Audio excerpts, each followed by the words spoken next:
The relationship is very good. We're not looking to hurt China. China was being hurt very badly. They were closing up factories. They were having a lot of unrest. And they were very happy to be able to do something with us.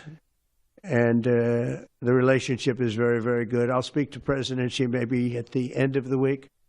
We have some other things we're doing. But one of the biggest things that we're doing, and I don't know if people realize this, but we made a great deal with China, a great trade deal. But it was a much bigger deal originally, and then they canceled it right in the last day. Some of you faces I remember were there when that happened. I remember you.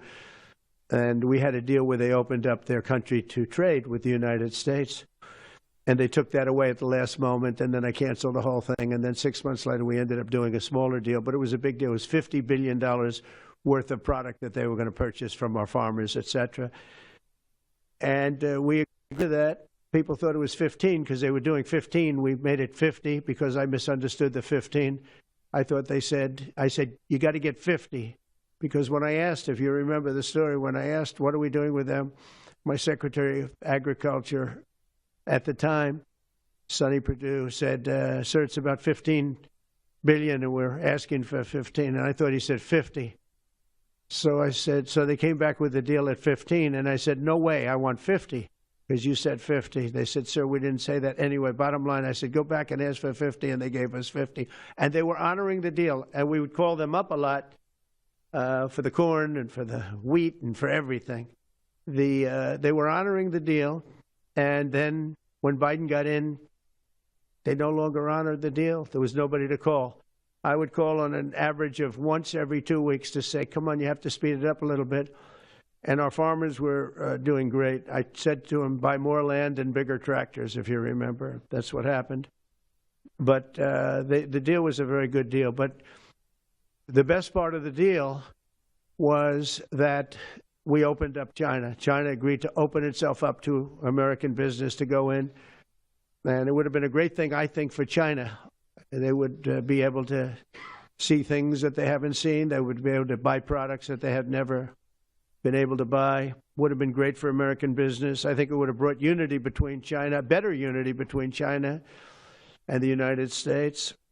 And the bottom line is that they canceled it the last day. We were all set to sign it, and then I went a little bit angry. I got a little angry. I said, they canceled the deal. The deal was done. It was all ready to be signed. And people went over, they came back to me, sir, they don't want to sign the opening up China. Well, the biggest thing that we're discussing is the opening up China, and they've agreed to do that.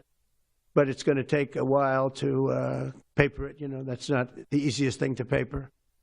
But that's the single, I think, to me, some people would disagree. Some people would say we're getting a lot of money with tariffs or whatever. But, you know, especially when you add what we already have. Because remember, we're already getting the 50% on steel and different things. That's not included in these numbers. So you can add that. But the biggest thing to me is the opening up. I think it would be fantastic for our businesses if we could go in and compete with China. It would be a lot of jobs for China. It would be, I think, at a time when they can frankly use the jobs. And that's what we're talking about. So that's a very, very important element to add. So when Scott, I watched him speak the other day, and I think he didn't want to say it, but I said, it's okay to say it. Look, if we don't get it, we don't get it. But if we don't get it, it won't be a positive thing. But if we do get it, I think it's maybe the most important thing to happen. Because if you think about it, we opened up our country to China.